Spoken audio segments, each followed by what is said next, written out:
Hi friends, welcome back once again. In this lecture we are going to discuss another important topic या question. एक ही बात है, देखो ध्यान से सुनो।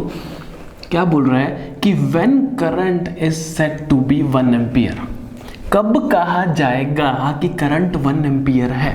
आ जाता होता है कई बार क्वेश्चन ये, इसीलिए हम पढ़ रहे हैं इसको कि कब कहा जाएगा कि करंट 1 एम्पियर है। ठीक है, तो ये हम इसको ऐसे तब समझ पाएंगे और तब समझा पाएंगे, तब लिख पाएंगे जब हम इसके मैथमेटिकल एक्सप्रेशन को पहले लिखेंगे। फिर समझ तो चुके ही हैं उसको, हम ऑलरेडी लास्ट लेक्चर में हम इसका जो मैथमेटिकल एक्सप्रेशन था उसको समझ चुके थे, कोई दिक्कत वाली बात नहीं है। ठीक है, तो उसको लिखते हैं पहले। मैथमेटिकली करंट क्या होता है उसको हम एक्सप्लेन करने की कोशिश करते हैं। फिर से करंट को कैसे लिखते हैं mathematically? Current equals to charge per unit time, यही तो होता है, पता है ना हमें। Charge, flow of charge per unit time, ये होता है। अब करंट की जो ऐसा यूनिट होती है वो एम्पियर्स होती है ना। तो अब हमें बोला गया है कब कहा जाएगा कि करंट 1 एम्पियर है, मतलब करंट की वैल्यू हमें 1 एम्पियर दे दी।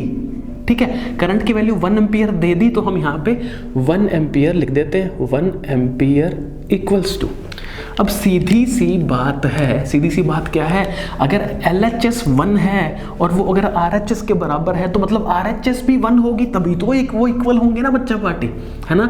LHS 1 एम्पियर है, LHS में आंसर जो है वो 1 है और वो RHS के बराबर है, तो RHS भी तो 1 होगी, तभी तो वो LHS के इक्वल है ना बच्चा पार्टी, है ना। तो इसका मतलब अब इधर कौन बैठा है, ऊपर चार्ज बैठा है, नीचे टाइम बैठा है, तो मतलब जो RHS है वो 1 कब होगी, ऊपर भी 1 हो और नीचे भी 1 हो, है ना।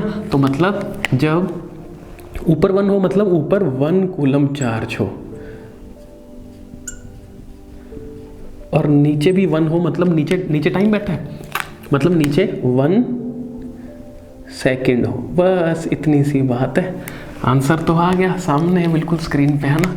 ये है एक्सप्लेनेशन। कैसे अब इसको समझते हैं कि सर हमें समझाओ तो सही क्या लिखा है। देखो सीधी सी बात है, LHS 1 तब होगी जब RHS भी 1 होगी, है ना। RHS 1 कब होगी, जब ऊपर भी 1 बैठा हो नीचे भी 1 बैठा हो, तभी तो ये पूरा 1 बनेगा। मतलब जब 1 कूलम चार्ज 1 सेकेंड में फ्लो करेगा, जब 1 सेकेंड में, इसको उल्टा भी बोल सकते हो, जब 1 सेकेंड में 1 कूलम चार्ज फ्लो करेगा या कर रहा होगा, तब हम कहेंगे कि करंट कितना बच्चा पार्टी 1 एम्पियर्स है। मैं दोबारा रिपीट करता हूं, दोबारा सुन लीजिए। जब 1 सेकेंड में, इन 1 सेकेंड, जब 1 सेकेंड में 1 कूलम चार्ज फ्लो करेगा, 1 कूलम चार्ज फ्लो करता होगा या मोशन में होगा, कब, जब 1 सेकेंड में 1 कूलम चार्ज फ्लो करेगा, तब हम कहेंगे कि करंट कितना बच्चा पार्टी 1 एम्पियर है।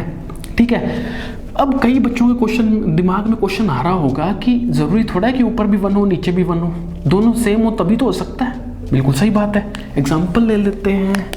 ठीक है, एग्जांपल लेते हैं कि हम 1 एम्पियर और कब और कैसे हो सकता है, जो RHS में 1 और कैसे आ सकता है, वो आ सकता है। लेट सपोज हम लेते हैं 250 कूलम, 250 कूलम ऑफ चार्ज कितने सेकंड में फ्लो हो रहा है, लेट सपोज 250 सेकंड्स में, 250 सेकंड्स में। तब भी तो हम ये कहेंगे ना कि 250 अपॉन 250 ये भी तो 1 है ना। तो एक तरीका तो ये भी है 1 आने का। तो बेटा बात तो वही है ना जो ऊपर बोली है, कोई फर्क थोड़ा है, वही तो है बात।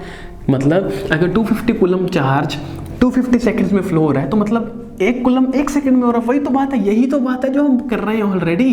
ठीक है, तो इसलिए जब कभी भी ऐसा क्वेश्चन आ जाए कि कब कहा जाएगा when current is said to be 1 ampere, कब कहा जाएगा कि करंट 1 एम्पियर है, तो हम कहेंगे जब 1 सेकंड में, या जब 1 coulomb charge flows in 1 second, या जब 1 सेकंड में 1 कूलम चार्ज फ्लो करता है, तब हम कहते हैं कि करंट कितना बच्चा पार्टी 1 एम्पियर है। So this is all for this question guys. See you very soon in the very next lecture. Till then, thank you so much.